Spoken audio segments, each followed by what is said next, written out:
Maswerteng gabi po mga ka-STL. Narito na po ang resulta ng STL Muntinlupa para sa araw na to, 3rd draw, November 19, 2024.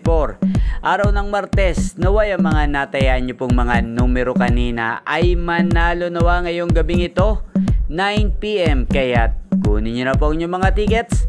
Narito na po ang resulta.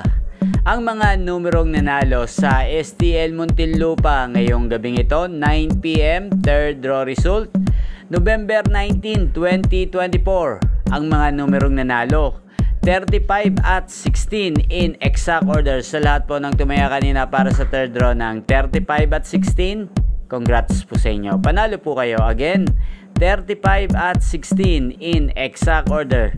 At shoutout po natin ngayong gabing ito sa STL Muntinlupa si Ate Shakira. Ate Shakira ng Muntinlupa, shoutout po sa iyo. Naway isa po kayo sa swertihin ngayong gabing ito sa STL Muntinlupa.